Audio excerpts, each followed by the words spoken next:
Тиндрийн юм лайв хөлбөр юм байна. Би дунд нь гимших гэдэг байхгүй. Яг ч үгүй юу таар одоо яг энэ дэр юунаас нь олоос авчих юу таарсангүй. Би юуг нь буруу хийчихвэ гэдэг ч юм уу. Эсвэл би танилцуулах эсгүүч байж юу гэдэг ч юм. Сайн байна. Ингээд Sky Media Go Plus-аас зохион байгуулж байгаа кино подкастын дугаар эхэлж байна. Ингээд та бүхэнд өнөөдөр хамт кино ярилцахаар ирсэн. Зочтой танилцуулъя. За миний хажууд Rusty Talk-ийн одоо хөтлөгч продюсер Rusty маань хүрэлцэн ирсэн байна. За мэдээж та бүхэнд Quiz Night-аараа танилцуулсан Мико маань хүрэлцэн ирсэн байна. Хай. За тэгэхээр бид нар бол өнөөдөр бас сонирхолтой киноны талаар ярилцсан. Ингээд үзэж байгаа хүмүүст бас сэтэл өгөх одоо тий яагаад тэр киног үзмээр байгаа нь тий тэр зүйлийг ярилцах болно. Тэгээд миний одоо ярих гэж байгаа эхний кино бол Өрөндийг зорих зам гэсэн юм киногаа. Энийг бол Монгол солонгосчууд хамтран хийсэн киногаа. Өнгөрсөн жил гарсан. Тэгээд энэ кино маань болохоор Улаанбаатар кино наадмаас хангар чанал хүрсэн юм билээ. Тэгээд хоёр орны уран бүтээлч хамтарч хийсэн кино. Гол агуулга нь яг хөтэ одоо хойд солонгосын хүмүүс чинь монголоор дамжиж ингэж ордог юм биш үү? Хятад ороод. Хятад Монгол соёл юм биш үү? Сонгосон юм баг тийм. Өөр зам байхгүй. Яг тэгэхээр нөгөө байгалийн бүтцэн Монгол аюу хэцүү. Тэгэхээр нэг тийм харуул хамгаалалт жоохон сул байдаг гэж тэр кинонд хийсэн юм шиг байна. Тэгээд тэрийг дамжиж ороход ямар ч Монголд ирчих юм бол өмнө солонгос руу орох боломжтой. Энэ агуулгыг одоо гаргасан кино шиг үлээ. За тэгээд бол бидний мэдих нэг алдартай солонгос жүжигчдэр нэлээд тоглосон. Яг солонгос жүжигчдийн талд бол тиймэрхүү юм байгаа. Тэгээд манай хоёрын зүгээс энэ кинод талаар мэдээлэл харсан болоо. Зүгээр сонсон нөгөө Улаанбаатар олон улсын кино наадамд би чинь яг одоо үзэгч гэдэг утгаар жил болгон бас сонирхож ордог болохоор яг үзээгүй. Яг наадмын үед бол үзээгүй. Гэхдээ яг тэр үед бол сонсч байсан кино байна тийм. Тэр харсан. Тэр айгу алдартай жүжигч тоглолцсон байсан. Трейлерыг нь үзсэн. Тэгээд би бас буруу санааг бол чиний нөгөө нэг задлагаар нэг удаа орж ирсний чинь бол бас үзсэн юм шиг санагдаж байна. Богино хөлбраар тийм яг нөгөө театруудаар гарч явах үед нь тий эхний 10 минут нь гарч ирсэн. Тэгээд яг би зүгээр ингээд тэр тухайн материал ингээд кино багийнхантай асууж байхад юу яасан бэлээ. Энд чинь бод түүх дээрээс идэвсэн гэж хэлээ. Мэдээж кино учраас нэг цаг хугацаа нэрийг өөрчилж байгаа. Тэгтээ нөгөө нэг Сүхбайгоогийн яг тэр өмнөд хил дээр амьдардаг нэг хүн байсан юм байна л Монгол хүн. Тэгээд энэ хүн манайх нь одоо өөрт нь тохиолдсон явдлыг бас дэлгэрүүлэх гэсэн бэл. Киноны нээлтэнд өөрөө иржсэн гэж хэлсэн.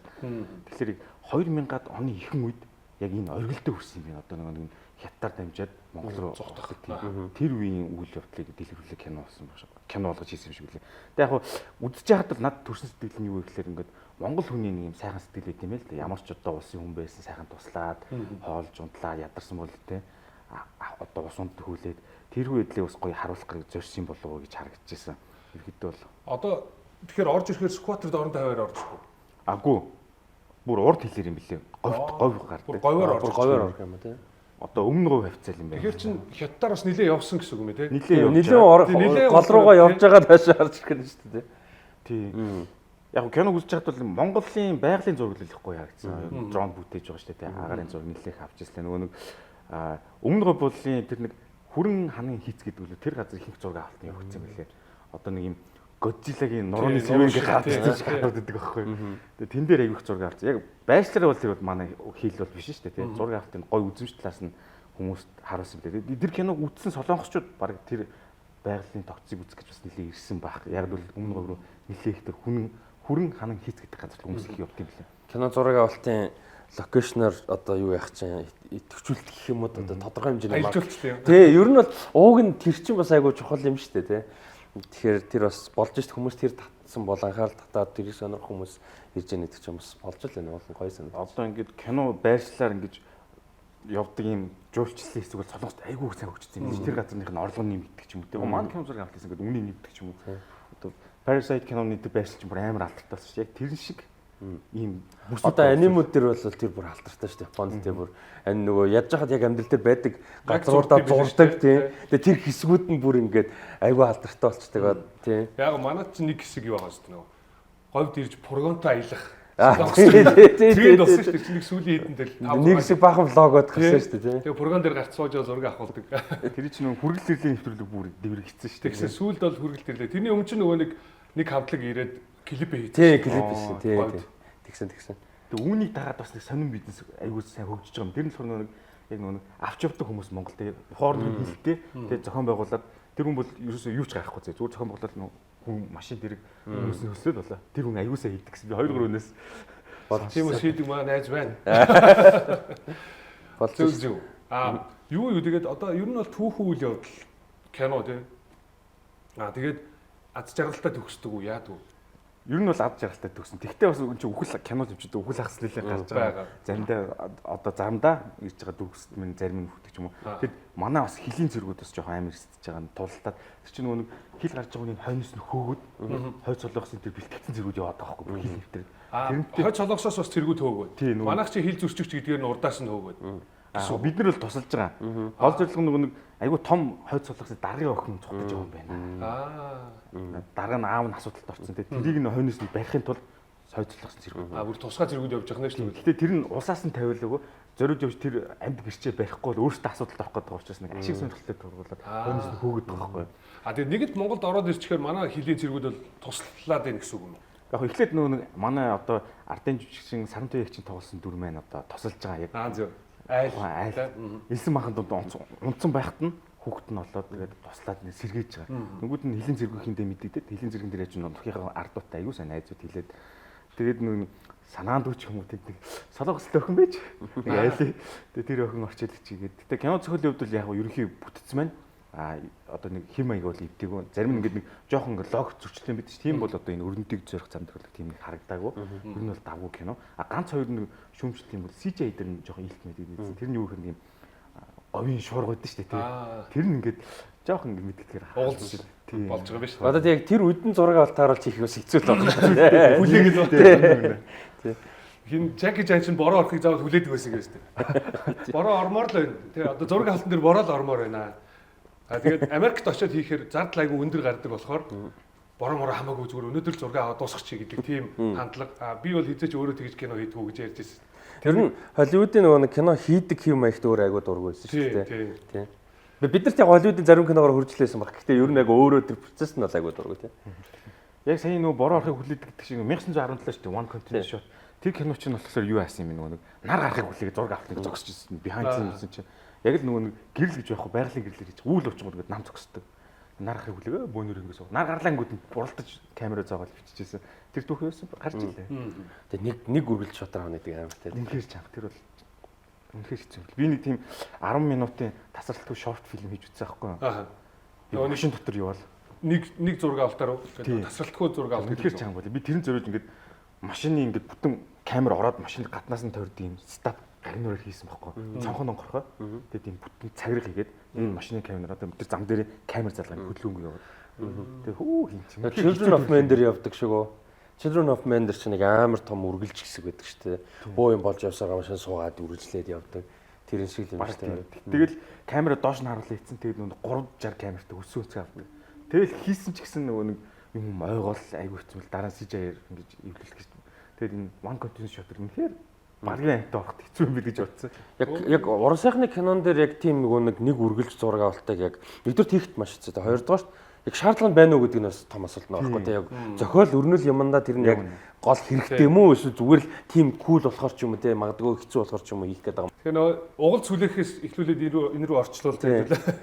Баатрагаас юу яд нь штэ. Одоо кино задлантай ингээл одоо уран бүтээлчд хамтарч ажиллаад тэр одоо яг театрт гарч явах үе чамд ихний 10 минутын яриулснаа гэж театрт очиж үзээрэй гэдэг одоо маркетинг ажил хийж штэ тийм. Тэмхүү саналууд ер нь нэлээд орж ирэх үү? Ер нь ихэнх Монгол кинонд орж байгаа. Яалч нөгөө нэг итгэвчүүлтийн сувг болж хувирж байгаа учраас тэгээд орхосоор аргагүй. Тэгэхдээ орж ирсэн бүх саналыг авах гэж. Ихэнх дээр нөгөө нэг уран бүтээлчийн авчраад цуг ярилцдаг. Зарим тохиолдолд ярилцаад яг та ингээд яг ямар одоо мессеж илэрхийлэх зорьсон бэ? Нэрлэлсэн ярилцдаг тэгээ суудаг. Сүүлийн үед бол заримдаа тэр нь жоохон бага болчиход байгаа. Одоо тэнгуут надад нэг юм сонирхолтой л. Одоо кино багийнхантай мэдээж уулзаа чи киноны талаар бас нэг тодорхой хэмжээнд юмнууд мэдээллийг нь авсан баг тийм.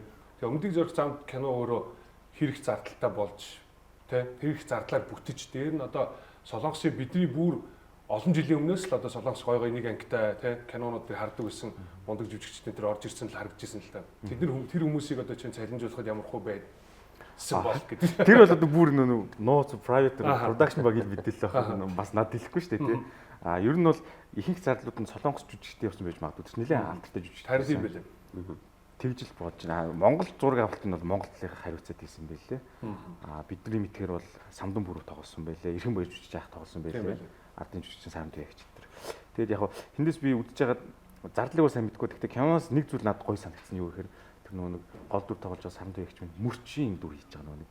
ч бас баригдаад явж байгаа байхгүй юу? Солонгос зэргүүдээ тэнгууд нь шууд газрын байдлыг ажиглангуудаа энд явсан байна, энэ яваг, энэ нэр шууд хөлийн мөрийг хараад эрэгтэй хүн байна, эмэгтэй хүн бүгдийг англиад хэлчихэж. Тэгэхээр монголчуудын малч хүмүүсийн одоо малдаг хүмүүс бол ингээд маш сайн ингээд байгалигаа мэдэрдэг, заган ашиг мэддэг ингэсэн байна. Одоо шуурга болох гэж байна гэдэг бүх юм мэддэг. Тэрийг бас нэлээд гоё харуулсан байлээ. Дээр нь болохоор тэр нэг цэргийн дэслэгч нэг дүр гарч байгаа. Тэр дүр маань бас нэг тэр тухайн нутгийн өмнө говьтой сургуулаа төгсөөд ирж байгаа албаа гэж болж байгаа хилийн цэрэг манаа дээр. Тэр залуу болохоор бас нутаг орн аягүй сайн мэддэг. Хаашаа чиглүүлэх мэддэг нэг олдогдсон байхгүй Монгол цэрэг барьцаанд. Гэхдээ тэрийг мэдээд нэг жоохон төөрөж мөрлөө тойрож замаар явдаг ч юм хаана ус байгааг мэдээд очиход ингээд ус байхгүй зүгээр чихтэй газар байхгүй. Тэр нөгөө солонгочууд байхад энэ ч ус байхгүй худлаа хэллээ энэ гэл киноноор гарч байгаа юм. Тэгтлнүүд нь зүгээр шууд газар ухаал жоох ухаал ус ингээд шүмбэл гараад ирдэг ч юм уу тийм үндсэн нөгөө нэг тэндээ өссөн үнийн юу гэдэг нэг байгалийн нэг онцлогоо харуулдаг шүү дээ Монгол тэрийг бас гаргаад ирлээ. За энэ киног та бүхэн бас үзээсэй гэж бодож байна. Яагаад гэвэл энэ киног үзсэн бид нар саяын бид гурван ярьсан шиг Монгол ахуйгаас мэдэх нэ. Одоо бид нараас мартагдсан зүйлийг тэр киноноос олж авч шүү дээ. Ингэж шинжт юм байна. Сонирхолтой түүх бас байна тийм. Бодит явдлаас илэрсэн гэж байгаа. Тэгээд яг хуу сүүлийн жилүүдэд ингээд гадаад улсуудтай хамтарсан кино хийдэг болчихжээ. Ялангуяа солонгосч нэлээд олон кинонд байгаа шүү дээ тий. Их болдог болчих. Тэгэхээр энийг одоо Монгол талын зохицуулдаг компани уучаас байгаа. Одоо чинь Crash Landing on You гэдэг кино үздэг чинь яг ингээд Монголын аюул том компанид ажиллаж байсан билээ шүү дээ. Тэгээ Монгол одоо үндсэн Монгол production мөртлөө Солонгост зураг авалт авч байгаа. Зарим нэг солонгос жүжигчдтэй сценүүдтэй ч юм уу тийм кинонууд бас нэлээд байсан. Яг одоо санаанд бол орохгүй. Гэхдээ хид хідэн кино тийм бол байсан. Одоо Монгол юуны солонгосын хамтарсан production гэ Black Rain гэх нэг кино бол жишээ нь гарч ирсэн тий. Хамтарсан production гэ Монголд нээлттэй солонгос нээлттэй ингээд хийгээд явж лээсэн. Тиймэрхүү юм байгаа. Дээрээс нь сайн нөгөө локейшн гэдэг чинь тэгэнгүүт одоо үед бас нөгөө тийм зориулсан одоо локейшн скаутинг хийдэг те кино гадаадын продакшнууд ингээд бэлэн сервисийг нь үзүүлдэг ийм газрууд байна гэд каталогтой үзүүлждэг ийм тийм байгууллагууд бас нэлээд гарч ирж байгаа шиг байлаа те сүүлийн ер нь 10 орчим жил байна уу 10 дотор байх те тийм баг. Ер нь л өмнө нь л огт байхгүй гэж сахинаас ингээд Google-ээс хайнгууд нь гараад ирдэг болсон байна. Crash-ийн нэг онд үүдээс Nomadic Steppe гэдэг компани ажилласан. Тэгээд сайт руу оронгууд аягүй гоё. Яг л ингээд бүх юм англиар. Тэгээд та Монгол ирээд ингэж болно. Камера баг бүгдийг түрээслэхээр ийм тоног хөрөмж нь холоос чирж ирэхгүй нь шүү дээ. Энэ сервисийг улс болгонд өгдөг монголчуудаас одоо энэ рүү ороод байгаа бид нэр өөрсдөө гэсэн дотоодын компаниудтай болж байна. Авууштай хэрэг байгаа даа. Тийм дид бүтцтэй болчих юм бол уул нь бас тэнцээ зөндөө орлого. Бусдаа дагаад тодорхой хэмжээнд түрээсэн ч юм уу те бас байх боломжтой байна те.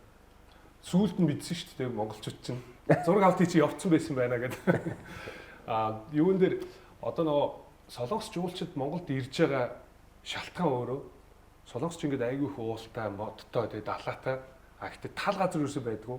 Тэгэхээр одоо манай нөгөө нэг говь юм уу эсвэл ингээд нэг юм зах нь харагдахгүй юм тал тийм ийм газар ирэх сонирхол өөр айгүй их байдаг юм л л дээ. Тэгээд зөвхөн солонгос жүжигчид өөрсдөө Монголд энэ кино зураг авалтын багтаа ингэж хамтарч ажиллахад бас тэднэрт аягүй сонирхолтой байсан байх гэж зүгээр санагдаж байна. Одоо манай говийн тэр нөгөө нэг одоо нөгөө тэр хаттай хэсэг байна тийм.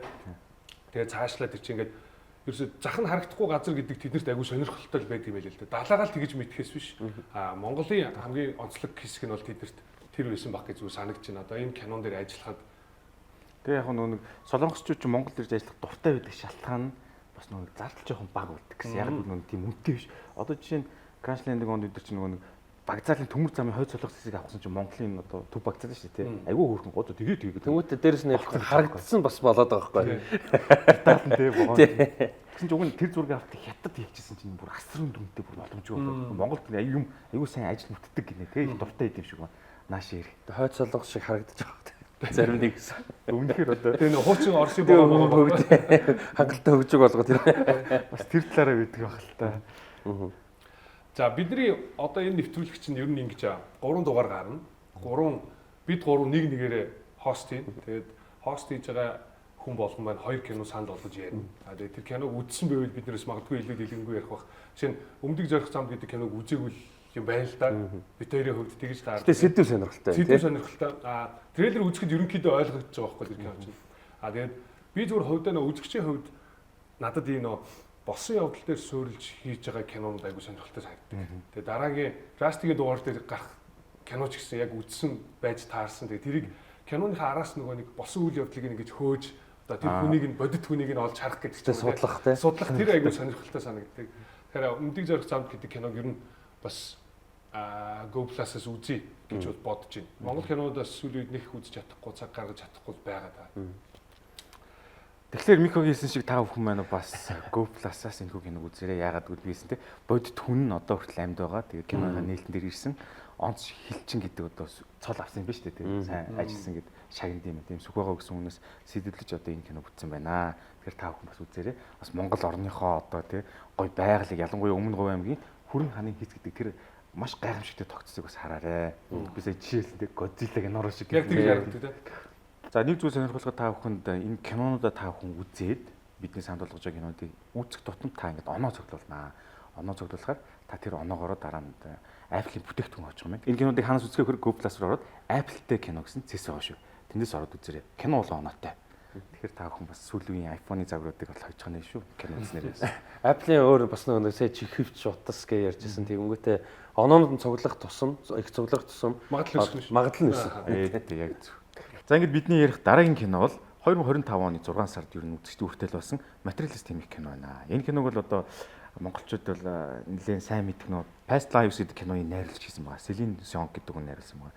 Тэгэхээр Past Lives киног яагаад монголчууд сайн мэдэж нөхөр нэг Yin Yang гэдэг кинонд гардаг байхгүй. Тэрийг нь монголчууд аюух ингэ сошиалаар үтэн сэтгэлийн хүмүүс аюух биччихсэн.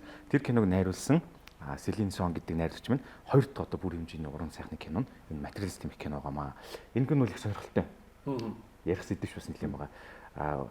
Товчхон маш товчхон зүгээр ингээд хураангуй хэлэх юм бол огт үзээгүй юм байж магадгүй та бүхэн хураангуй хэлэх юм бол ерөнхийдөө бол хосуудыг хооронд ингэж уулзуулдаг хүмүүс гэсэн. Яг төгс тохирох танилцуулдаг тий. Зуурчилдаг. Одоо тендрийн юм лайв хөлбөр юм байна. Нэг тиймэрхүү. Тэгээд ер нь хүмүүсийн би бол тэндээс нэлээд хитэн гоё поинтууд бол харж ирсэн. Ер нь хүн бол одоо бараа биш шүү дээ гэсэн одоо мессежүүд бас дунд нь гаргаж ирж байгаа. Яг үл тэр кино дөрмөс би бол нэг над тийм нуруутай тэдэн жилийн сарын урлагын тийм ингээд юм эстранс хоол захиалж байгаа юм шиг хэлээд байгаа байхгүй нөгөө тийм зуршлагч юм дээ. Нөгөөдг нь хацаансчод яг таар хүний нолох гэж байгаа юм тийм. Тэгээд төгсгөлдөө яг дундураач бас хэлж байгаа. Энд хүн чинь бараа шүү дээ тийм. Зүг сэтгэлээр хүмүүс уулзах хэрэгтэй гэдэг тиймэрхүү поинт гарч байгаа. За энэ дээр бол манай Расти маань бас сайн утсан байгаа. Бас өөрийн дүнэлтээ хэлэл их ярих юмтай бас. Тийм үдсэн. Юу Celine Song агуу сонирхолтой найруулагч байгаа юу? Past Lives кино ч өөрөө бол ингээд яг яг мэдээж тэр киноны үндсэн агуулга дээр бол ингээд солонгос жоохондоо байжгаад ингээд юм хөөрхөн найзууд ч юм уу тий бидээ ингээд юм одоо сэтгэлтэй хоёр хүүхэд байжгаад хоёр амьдрал нь хоёр өөр тийш явчихж байгаа. Тэгээд манай Гретелигийн дүр болохоор ингээд солонгос Америк руу цагаачлаад ингээд амьдрал нь тийш өөрлөсөн бараг 20 жилийн дараач лөө тий ингээд уулзж байгаа. Гэхдээ яг нөхцөл тэр юм шиг боловч яг үндсэндээ бол хүн төрөлхтнөөс бараг л хүн болгоны л мэдэрдэг нэг юм мэдрэмж юмнууд баг тий. Тэгсэн бол яах байсан бол гэдэг чинь тэр нь их хүчтэй үг нь бол янз бүр. Тэгтэл хүн болгоно нэг бодол бол бай тий. Тэгсэн бол яах байсан бол ингэч байсан болов гэдэг ч юм. Эсвэл магадгүй тэрийг бодоогүй 20 жил 25 30 жил явж байхад тэр хүн таарахад одоо бас адилхан хүчтэй мэддэгт үгүй өөрөө яж болох ч гэсэн дотор нь бас л тэр мэдрэмж байж лээдэг тий. Өө сайн үгээд өнгөрөхдөө энэ гэж юу илээ гэд тэр бүх юм нь одоо юу гэдэг нь нүдэнд ингээ харагдаад өнгөрдөг ч юм уу. Тэр мэдрэмжийг л ерөнхийдөө өгүүлж байгаа кино байгаа шүү дээ тий. Тэгэнгүүт энэ дээр болохоор тэрийг бүр за эсрэгээр нь арай өөр болчих зүгээр. Гэхдээ тэрний нэг юм хүмүүсийн бидний романс тэгээ ингээд хүмүүсийн харилцаа тэгээ сэтгэлд ингээ хүмүүс үлддэг. Тэрийг бас нэг өөр хувилбарыг өөр одоо нөхцөлийг нь бас харуулж байгаа хэрэг. Тэнгүү сая Баатар маань хэлдэг яг кино бол ингээд матч мейкинг буюу одоо тийм чинь ингээд зуучладаг хүн болон тэр зуучлаг одоо өөртөө тэр хүмүүстэй холбож зуучлагчтай танилцж байгаа хүмүүсийн талаар байгаа. Тэнгүүт тэр чинь ингээд яг хүн чинь яг юм бүтээгдэхүүн юм уу үгүй юм уу. Ингээ ер нь за нэгдүгээр төр үнцэг. Хоёрдугаарт амьдрал дээр яг хүн ер нь одоо хайр ч юм уу. Яг энэ дээр хайр байгаа болохоос ер нь найз нөхөрл юм ч гэсэн байж болно шүү дээ. Тэр яг ингээд юм хүчээр үүсгэждэг юм уу те ингээ Амазоноос захиалаад авчиж болдог. Тэгээ Амазоноос бараа захиалгаж байгаа юм шиг фильтр дээр авчдаг юм уу эсвэл өөрөө ингээд нэм гоё одоо нөхцөл байдал нь үүсээд болдог юм уу те гэдгийг бас энэ ч тодорхой хэмжээнд хөндөж харуулж чадж байгаа бас кино байсан. Тийм тэгээд манай энэ одоо Celine Song гэдэг найруулагч их сонирхолтой. 6 сарын турш Нью-Йоркт одоо яг өөрөө энэ ажлыг хийжсэн байхгүй бод амьдрал. Тийм үү. Match maker буюу зуршлагч хийжсэн. Тэгээд энийгээ жоохон яг 100% биш л кино болохоор жоохон баяжуулна л. Тэгээд зохиол болгоод өөрөө зохиолыг хичээд өөрөө найруулсан киногоо. Тэр нэг сонирхолтойсэн. Тэр найруулагч минь өөрөө тэгж хүмүүстэй харилцаж байгаа 6 сарын туршид аюу их мэдж авч юм байна. Энэ хүмүүс чинь тийм байх юм. Тэгээ ер нь бол уран төр хөгжүүлэлтэд эндээсээ бас үүсгэсэн биш үү? Үндсэн гол санаа. Тийм. үүссэн байгаа. Бас найруулагч тэр санаас ил айгүйх гарч ирсэн гэж олон хүнтэй уулзгаар чинь тий. Тэгэхээр яг хуу бодит амьдрал дээр бол хүмүүсээр зуушлуулад үнэхээр гоё таалагдсан байж болно. Мог таалагдахгүй ч хүчээр зарим бүр маш олон талын үнцэг бас байгаа гэж бодож байна. Тэгээ яг юунд болж байгаа бэ? Юунд нь болж байгаа? Одоо анхнаас нь ингээд тийм түрүүний хайрсан шиг хамаасаа шиг ингээд фильтрдэж танилцсан хүмүүс яг дараа нь юунд нь болох вэ? Тэгэхээр одоо юундаа болж урт хугацаанд үргэлжлэх вэ тэр нь гэдэг ч юм уу. Одоо тэр энэ кинон дээр нэг жишээ гарч байгаа шүү дээ, тийм. Үйл явдлыг ярьж байгаа шүү дээ. Одоо жишээ нэг хэсэг гарч байгаа ингээ хуран болохоор болж байгаа, тийм. Өмнө нь ингээ манай гол дүрийн танилцуулсан хоёр гэрлэхээр болсон. Тэгээ тэр эмэгтэй тэнцээ ингээ юм эргэлдэж байгаа ч юм шиг, тухгүй ч юм шиг юм мэдрэмжтэй. Тэнгүүд тэр эмэгтэй яаж юм гэсэн чинь би яг хүссэндээ хийгээд байгаа биш вэ, тийм. Ингээд окей тэр хүн нэг болохгүй байгаа даа биш. Би нэг гэрлэлт нэг хүссэндээ биш зүгээр ингээд эмэгтэй хүн гэдгийг харуулахын тулд ээж аав гэр бүлтэй өөрийгөө нэг юм батлах ч юм уу те дүүгээсээ илүү харагдах ч юм уу те дүүгийнхаа нөхрөөс нөгөөдг нь илүү хүн байгаад байгаа ч юм уу те ингээд юм айгүй олон комплекс юм юмнуудаас тийм ийм юмнаас болж хурим хийх гээд байна гэд тэрэндээ ингээд тохгүй байгаад байна гэсэн юм жишээ гарч байгаа хгүй. Тэнгүүд тэр чинь анханасаа яг юунаас болж танилцсан хүмүүс үлээ те ингээд нөө фильтрчсэн нөхдөөд байгаа шүү. Тэнгүүд тэр чинь ингээд урт хугацаанд бас тэр нь юунд болох вэ гэл нэг тийм асуулт тэр бол нэг тийм энэ кинонд яг энэ зөв яг энэ буруу гэсэн юм байхгүй. Гэтэ зүгээр асуултын тэмдэг болгоод үлдээж байгаа. Хүмүүс тэгээд өгөөд нь шүү дээ. Энэ зөрчлийг өөрсөнд нь хүмүүст үлдээгээд шүү дээ үзэгчтэй. Тэгэл яг нөгөө бүх хүмүүс бууж ирдэг мэдрэмжүүдийг яг үйлдэлээр нь харуулж байгаа сая растыг ярьдаг шиг. Тэгэхээр яг одоо үед бол бид хүн ингээл яг материалын үдлээр ханддаг болчихж юм те. За энэ ямар ажилтай юм те. Нэр автортай юм уу? Машинтай юм уу? Юу юм те? Хаана амьдарч байгаа юм те.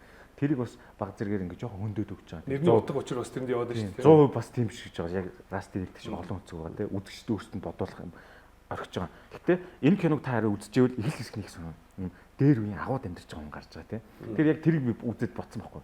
Үгүй нэрэл агуу дээр үед те бид чинь ингээл ямар ч унаа тэрэг байхгүй нөө галтай нэг бамбартай тэгэл суугаад хайрцаг бол гоё болоо гэж байгаа. Киноны ихэнх төсөөл тэрсээ гардаг байхгүй. Тэгж бодонгууд одоо энэ ч юу лээ гэж бас бодонгууд бүх юм яалч юм материалыг бас бид хаанаас эхэллээ те. Тэрийг нь харуулж өгöd шүү дээ. Тэгээ кредитийн бити орхиорой гэж хэлмээр байгаа. Одоо ингээд янз бүрийн үзэхээр кредитийн бүр дуустал үзээд бас айгүй сайн шүү ер нь тийм. Яг нэг чухал бол биш гэхдээ гоё ер нь. Та тэр киног бүр үзсэн шүү. Тийм. Жижигхэн юм хөөх юм бас нэмэгдэн тийм. Наач айгүй сонирхолтой санагдаж. Би үзээгүй л дээ бас. Найруулагч тэрийг гоё шийтгэж гэсэн үг. Эхлэл төгсгөлт нь яг ингээд дээр үеийн агууд байгаа хоёр хос их тийм. Чамд яг мэдээж кино санал болгож байгаа. Гэхдээ яг энэ кинон дээр бол яг төгс санагдаагүй л дээ. Тэрэн дээр нэг сэдвийн зүгээр асуу гэж үзсээ. Chemistry ямар санагдсан бэ? Одоо Dakota Johnson тэгээд Chris Evans за тэгээд мэдээж Pedro Pascal. За энэ гурван жүжигчний хоорондын яг уржин хайр бол биш. Гэхдээ тодорхой хэмжээний юм одоо chemistry-нууд тэ хоорондын авцалтай гэх юм уу те мэдээж чухал. Тэр ямар санагдсан? Chemistry бол надад дундаж заяа яг тийм бүрэн биш. Дундаж. Гэхдээ тэндээс юу нь илүү сэтгэлдүүлсэн бэхээр диалогууд харилцааны хоорондын яри үнэхээр сайн бичсэн санагдсан. Айгуу гоё ярьж ил хоорондоо бодсон өмнөх юмнууд нь гарч мараа те. Тэгэхээр диалог сайн бичжээ, сэлэнс найруулагч бол сайн бичт юм байна. Chemistry бол яг бүрэн сэтгэлд хүрээгүй. Тийм. Яг одоо тэр ингээ chemistry гэж үжигчин сайн муудаа бас биш байгаа тий. Тэгээ дүр нь бас нэг болохгүй доош тэр ингээ зүгээр нэг юм зүгээр л chemistry гэдэг шиг зүгээр л нэг юм тодорхой хэмжээний авцалтай таарах байх шүү. Тэгээ Chris Evans маань ер нь бас нэг тийм амар сайн жүжигч бас биш байгаадах шиг байна. Надад тэгж яа Captain America гоё те ингээд гэхдээ яг ингээл өөр дөрүүдийг харахаар энэ дэр ч гэсэн бас жоохон гологдож байгаа юм шиг санаа. Одоо чинь Pedro Pascal бол энэ дэр ойлгож байгаа. Тэгээ тэр жүжигчин бол яг ингээд энэ ийм дүр энэ хүн юуг илэрхийлж байгаа. Одоо дунд нь бас янз бүрийн унал төсөл болж байгаа. Тэрэн дээр тэр хүн ямар юун дээр эмзэг байх хэвээр юун дээр амар юм бүр ингээд төгс байх хэвээр гэдэг юм а мэдж байгаа. Тэгээ тэрийг төгс гаргаж байгаа хгүй тэр жүжигчтэй те ингээд Pedro Pascal бол яг 100% уучраал. За Dakota Johnson ч гэсэн бас гайгүй. Тэнгүүд манай Chris Evans магадгүй тэр дүр тэр ингээд юу байгаа хгүй 36 7 настай ингээд Нью-Йоркт амьдарч байгаа дансандаа $2,000 сарын $850 түрээс төлж 5 6 хүнтэй хамт амьдардаг юм одоо бүтлгүү жүжигчин гэдэг юм залуу 37 хүрцэнтэй ингээд амьдрал нь хайх гэж байгаа мэдхгүй ийм залуу байхгүй. Тэгээ тэр залуу Chris Evans магадгүй хитрхи гойдоодсэн байж магадгүй. Нэг бол тэгээ үнэмшилтэй санагдаагүй ч юм уу те магадгүй. Тэгээ зөвөр яг манай Chris Evans жоохон ингээд даа гэж бодогдсон. Тэгээс Pedro Pascal нэг хоёр бол арай болоод байгаа санагдсан. Pedro Pascal бол яах ч юм гээд өөрийнхөө дүрэл за би юм өрхт өнгөж тулт нь аваад гарчихжээ. Тийм. Chris Evans болохоор юу байгаа даа. Яг жүжигчэндээ бол нэг муу гэж байгаа юм шиг зүгээр. Ерөнхийдөө тэр киноны тэр дүр хөгжүүлэлт нь тийм л байсан учраас манай тэгэл гаргасан юм болоо да.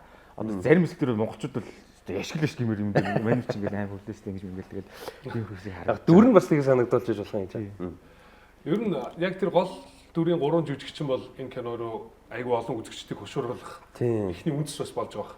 За найруулагчаас гадна тийм. Гэхдээ ер нь яг нэг энэ дотор өгөх гээд байгаа мессеж одоо тайрын ярьж байгаас үдцсэн хоёр хүний ярьж байгаас сонсоход бол наад чинь нэг үзээд үзчихэд гимгүүл магадгүй одоо их нэртэйгээ сууж байгаа ч юм уу тийм. Эсвэл найз охидтойгоо сууж байгаа хамтдаа үзээд үзчихэд юм. Бид нар өөрсдөөсөө үргэлж бас энийг асууж байгаа шүү дээ. Ийм асуултыг. Бид нар өөрсдөө одоо амьдралд хэцүү санагдах үед хосууд яг юун дээрээ тогтож үлддэг тийм. Яг юун дээрээ үлддэг. Тэр чинь өөрөө сонгосон хүн байж иж үлдэх байх л да мэдгүй магадгүй. Би одоо зуучлуулаад танилцаад амар тэгэж одоо үргэжсэн ч юм уу хамт амьдарч ирсэн туршлага надад байхгүй. А гэтээ яг үүндээ бидний одоо амьдарч байгаа нийгэмд л зуучлал гэдэг чинь бас нэг салшгүй нэг хэсэг нь болчиход байгаа байхгүй. Тийм. Нийгэм жилаагүй баг болоод хөндөрөөд ирэнгүүт яалчгүй байх шаардлагатай нөхцөл гарч байгаа. Одоо ингээл бид чи өөрсдөө ингээл 30-аас 40 насны хооронд ингээл талд нь орж ий тээ. Тэгвэл бидний дунд ч гэсэн найз нөхөд ингээд ажил төрөл бүх юм болоод байгаа мөртлөө ганц бие яваад байгаа залуучууд байна. Тэгээ тэр хүмүүс чинь ингээд нөгөө хүн яг шууд анхны харцаараа дуурлал ингэж араас нь тэр бидний нөгөө хүүгүүд байсан шиг тэгэж гүхгүй болчиход байгаа. А тэгэхээр ямар нэгэн байдлаар тэр хүн нэг зам дээр нэг хүн гарч ирнэ. Тэгэхдээ тэрийг яаж гаргаж ирэх вэ? Найзууд нь танилцуулдаг ч юм уу мэдхгүй тийм. Нэг юм нийгмийн шаардлагаар юм болчиход байл да тодорхой хэмжээний хүмүүс. Тэгэхээр тэр чинь хүн танилцуулаад өгсөн хүн дараа нь салах нөгөө танилцуулж өгсөн хүнд айгүй юу шүү дээ. Одоо зүгээр хин одоо киноны дүр шиг зуучлагч биш ч гэсэн хоёр найзаараа танилцуулаад өгчдөг. Нөгөө салчаар би дунд нь гимших гээд байгаа байхгүй. Яг ч үгүй юу таар одоо яг энэ дэр юунаас нь болоо салч юу таарсангүй. Би юуг нь буруу хийчихвэ гэдэг ч юм уу тийм. Эсвэл би танилцуулах эсгүй ч байж юу гэдэг ч юм. Зөвхөн иймэрхүү өнцөг байдаг болохоор бид нар эхлээд хамгийн түрүүний өөрсдийнхөө сэтгэлийн дуудлагаараа хүнд дуурлаад дараа нь ямар нэгэн маргаан ч юм уу амьдралд асуудал үүсхийн цагт нэрэл би нүг жаах өөрөө хайртай болсон шүү дээ. Хүнээр дамжуулуулаагүй. Тэр чинь хэрвээ наваа хүн танилцуулаад өгсөн бол би тэр танилцуулж өгсөн хүн штэ гэж бодох юм билүү мэдэхгүй шүү дээ. Ирээдүйдээ ийм асуудал үүсэх. Тэгэхээр яг зүгээр сэтгэлийн дуудлага тэр нь өөрөө илүү гол хайр нь өөрөө хамгийн ихний суурь нь байж иж арай илүү урт хугацаанд би нэгэ хүлээн зөвшөөрж эсвэл уучлж чаддаг байх үндэс болд юм болоо зүгээр тайрын ярианд удаас л гэж бодлоо үзмээр санагдлаа. Тэгээ энэ дэр одоо бас сонирхолтой яг ганцхан тэр бол биш. Энэ дэр бас айгүй олон сэдвч юм юмнууд сууж тээ. Тэдний нэг нь бол ингээд дейтинг өрцөх болцохтой ингээд ертөнц бол бас эмэгтэй хүмүүст айгүй тухгүй дээрэс нь айгүй аюултай байх юм нөхцлүүд айгүй байдаг. За тэрийг нэг том сүртэй хүчлээгүй том хэсэг нь бол биш. Гэхдээ тэрийг энэ ч бас ингээд гаргаж байгаа. Тэгээ тэр бол бас юм тухтай бас юм бол биш. Тэгэнгүүт тэрийг нөгөө байгууллага юу гэж харж байгаа вэ гэдэг бас тэгээ наач нэг риск штэ тий угаасаа байх гэдэг ч юм уу нэг юм проблем. Тэнгүүд нөгөө нэг төрөний баатрыг эхлүүлдэг юм болж байгаа юм. Дейтинг ч өөрөө болцох ч өөрөө за дээрэс нь хүмүүс ч өөрөө бүтээгдэхүүн юм уу?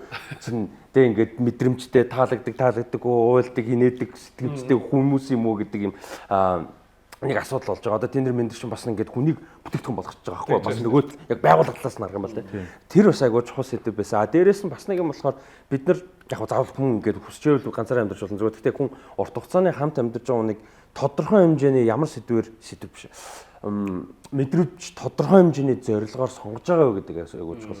Юу бодож ямар тоо бодож сонгож байна гэдэг айгуу чухал байна. Ямар нэг байдлаар бодож байгаа. Тэгээ тэрийг яг зөв илэрхийлэх, буруу илэрхийлэх, зөв юм бодох, буруу гэсэн юм байна. Тэгээ энэ дэр одоо жишээ нь тэг ингээд нэг сцен байгаа л да. Би ингээд чамтай байхыг ингээд бодохоор би чам сэтгэл байна те.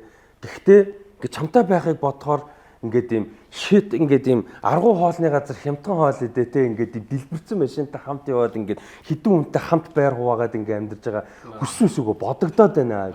Энэ би өөрөө энэ бодолтой тухтай бол биш те бодож байгаадаа тухтай ч гэсэн яагааргүй бодогдоод энэ ингээд би гэдэг хүн ийм хүн тэгээ би ингээд толгоон дотор тоо бодоод байна. Нөлөөлөд нь ш тэр.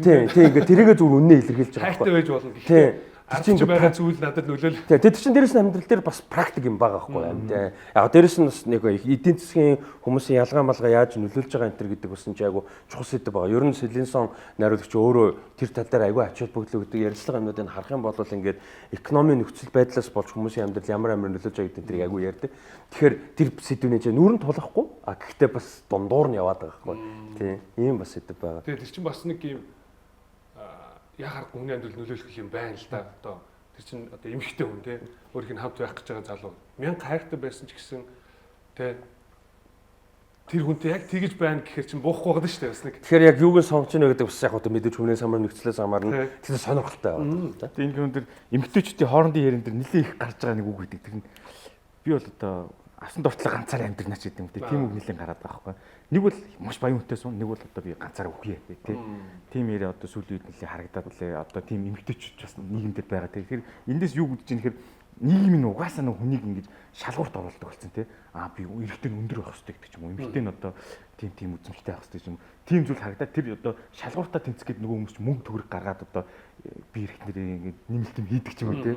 Тиймэрхүү зүйл аюу харагдаж байгаа. Тэгээд түрүүний нэг агуу үеийг санангууд агуу ямар ч тийм юм байхгүй зүгээр л бодох юмгүй. За.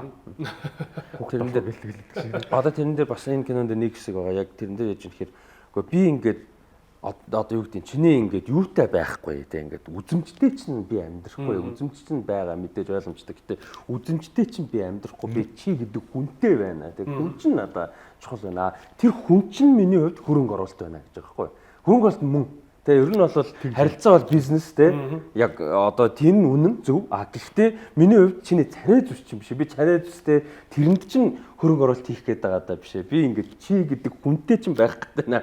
Тэр хүнд чинь хөрөнгө оруулалт хийх нь миний хувьд бол одоо ингээд хүсэж байгаа зөв одоо яг буцаан олголттой хайшаа зүгээр return of investment нь хайшаа гэхдээ тэр нь ингээд одоо муухай гаргалыг ашигтай гэх буюу сэтгэлд гоё байх гээд байна. Гэсэн нэг юм утгатай юм бол бас явж байгаа нэг сцен дээр тийм. Тэгэхээр одоо нөгөө хүн болгон өөрийн гэсэн нэг юм хэмжүүр байгаад шүү дээ. Сонголт хийхэд тэр чинь за зарим бүсгүүчүүд материал харж болно. Хардаг гэж байна. Материал огт хардггүй бүсгүүч гэсэн бас байж л байгаа хгүй. Энэ одоо энэ нийгэм дээр чинь тэрчгээрээ тийм. Зүгээр сайхан сэтгэл ханаж хараад тэр хүндээ ингээд хайртай хамт байхад тухтай байдаг ч юм уу тэрийг нь харж болно. Тэгээ ирээдүйд яг хоёулаа материалыг хамтдаа бүтээнэ гэдэг ч юм уу. Тим сонголт хүртэл зарим юм ихтэй хийж болдог байхгүй тийм. Эрэгтэйчүүч гэсэн амар лидершип байж болно. Гэхдээ бүх юм нэг юм хоёр талтай гэдэг юм байдаг шүү дээ. Мундаг мөнгөтэй хүнтэй чи хамт амьдрий гэдэг сонголтоо үнэхээр хийх юм бол тэр хүн чамд гарах цаг маш бага байх магадлал өндөр. Яг тэр чинь маш тасралтгүй одоо бизнес юм уу те ингээд ийм ажил төрөлтөй байх гэдэг шүү дээ. Тэгэхээр тэр хүн тэр золиосыг бас окей гэж хүлээж авч ивэл байж бол. Зүгээр үнэхээр романтик хоёул хобби нэг сонирхол нэг байвал тэр хүн тодорхой хэмжээнд амар бизнесмен шиг хэмжээний мөнгөтэй биш ч гэсэн ингээм хамт амьдрахад их тухтай байж болно. Тэгэхээр нөгөө хүнтэй ч хамт байя гэдэг ч юм. Тэг яг бид нар ч гэсэн одоо гурлаач гэсэн яг сонголт хийхэд шал өөр зүйлсийг л хардаг байх л та. Тэгээ одоо нөгөө энэ дээр бас нэг сонирхолтой юу гарч байгаа ингээ харахаар ер нь мэдээж тэгж таарна. Тэгээ тэрээс бас одоо ингээд 30-аад нас руу ороод за тэгээ бүр цаашаага 40-50-аад нас руу ороод ирэнгүүт дейтинг гэдэг ертөнц амар хэцүү болж эхэлж байгаа байхгүй. Тэгээ хүмүүс ингээд айгүй их юутай одоо шахтаа хүмүүс байгаа тийм ингээд янз бүрийн их юм туулцсан тэр нь таарахгүй тэрийг ингээд нийлүүлнэ гэдэг чинь за мэдээж эдийн засгийн юм орж ирэнгүүт чинь ажил амьдрал гэдэг юм орж ирнэ зөвхөн нөгөө эдийн засгийн шаардлагаас гадна зөвхөн нөхцөл байдал тийм тэнгүүт ингээд айгүй хэцүү байх гэж бодоод байгаа байхгүй тэрийг мэдгүй байгаад бол баяртай яг одоо нөхцөл дээдийн ертөнцид байхгүй байгаад бол баяртай би айж ин яг тэрнээс чинь 25 та үеийн шалгуур тийм 30 та болох жоохон буу 35 та болохоор дахиад буугаад ирж шүү дээ. Нөгөө шалгуур чинь буу. Тэгээд 40 та болоо 40 гараад ирэхээ үед бол бүр шалгуур багасах байх л та. Одоо болохоор хувирах байх. Нөгөө нэг сүүл рүү яадаг шүү дээ. Цайгаа чамаагүй хуваагаад гэдэг шиг.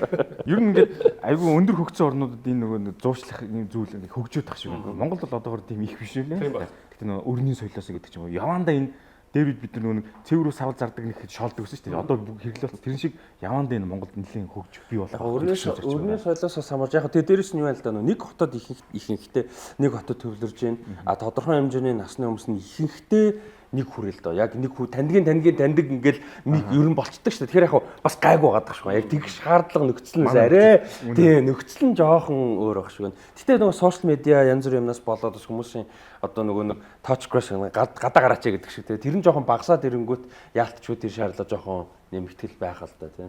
Тэгээ одоо түрүүний растиг хэлдэг шиг бизнес болчиход байна тий. Тэндэр ч гэсэн бизнес гэдэг байгаа шүү дээ тий.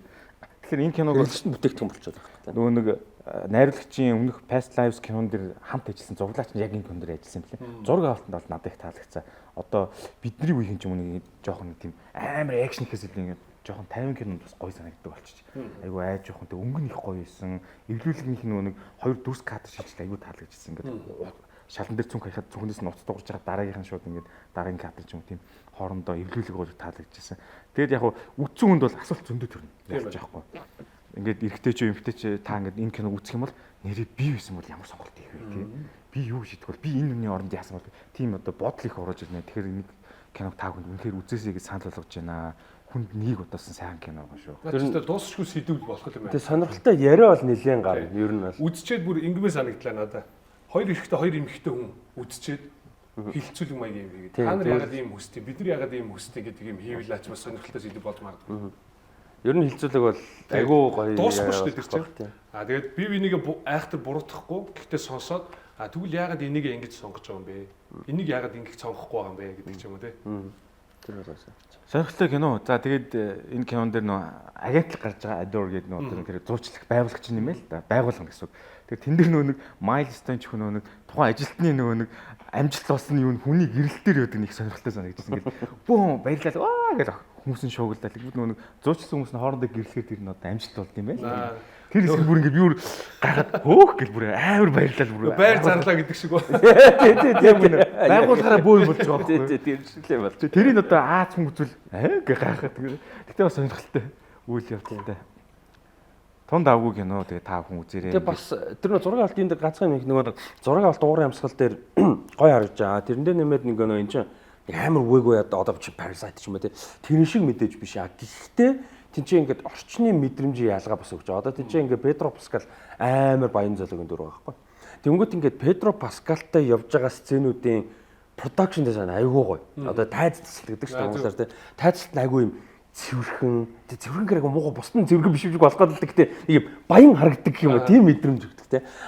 Тэнгүүт өөр нэг сценүүд нь болохоор заавал муухай зааван гэж байгаа биш ч гэсэн зүгээр арай жоохон замбраагүй ч юм уу те арай юм олон зүйлтэй ч юм уу эсвэл юм симметрик биш ч юм уу те тийм энгийн зүйлэр түүнээс ингээл кинон энэ ядуу энэ баяг гэдэг байгаа бол биш тэр зүйлүүдийг юм зөөлхөн эвтэхнэр айгуугаас хүндэн тааруулж гэдэг шиг дүрдэн тааруулсан бас юм явсан байна тийм хүчлээгүй гэхдээ тэр бас айгуу тийм сонирхолтой байсан. Тэгээд энийг сая Растыг хэлж байгаа дэр нэмэлхэд киноны сайн гэдэг чинь заавал нэг хүчилж амаар ингэж хэлэх хөштэй зүгээр л дүрсээр үзэл хүн пак гэж мэдрэмжээр авах гэдэг чинь сайн кино байхгүй. Кино гэж ажиллах баг ярих хэрэгтэй дүрсээр үзүүлэхдээ энийг бол бас сайн гаргасан. Яг сая нэг тайз тасалт дээр бол үнэхээр сайн гаргасан билээ. Монтаж ч гэсэн тэр дээр айгүй гоё орж ирнэ. Шууд хүмүүс бодвол гэл ойлгомжтой байхаар.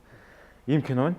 За ингээд та бүхэнд одоо бидний ярьсан материалист киног одоо таалагдсан байх гэж бодож байна. Бид нэрс хангалттай сайхан сэдлийг өглөө та бүхэн. Тэгэхээр та бүхэн үзээрэй. Хамт одоо хосуудтай үздэг ч юм уу найз нөхдөдтэй үзээд үгүй чамд юмр бодогддог гэдэг чи сая Микогийн хэлдэг чиг хоорондоо яриа өрнүүлээрээ. Дуусчгүй яриа болно. Гэхдээ би хоорондоо битээ маргаарай. Go Plus-аас та бүхэн саяны бидний дөрдсөн кинонуудыг үзээд за тэгээд оноо цуглуулад Apple-тэй систем. Apple-тэй системээс киногоо үзээд оноогоо цуглуулж яваад тэгээ сар бүрийн эцэстэр Apple-ийн бүтээгдэхүүн буюу iPhone 17, Apple Watch, за дээр чихвчтэй, iPod, AirPods хамгийн сүүлийн загваруудыг нь бас хожих боломжийг Go Plus-ийн хамт олон маань олгож байгаа юм байна. Тэгээ SkyMedia Go Plus-тай хамтдаа байж бидний бас та бүхэнд санал болгож байгаа кинонуудыг бас үзэж цагийг зугаатай өнгөрүүлээрэй. Apple-тай кино урамшууллыг хэллээ. Та Apple-тай кино зэснээс хүссэн кино цуурлаа үзэж кино багцаа идэвхжүүлээд iPhone 17 Pro, MacBook Air M3, iWatch Series 10 зэрэг Apple брендийн бэлгийн эзэн болоорой.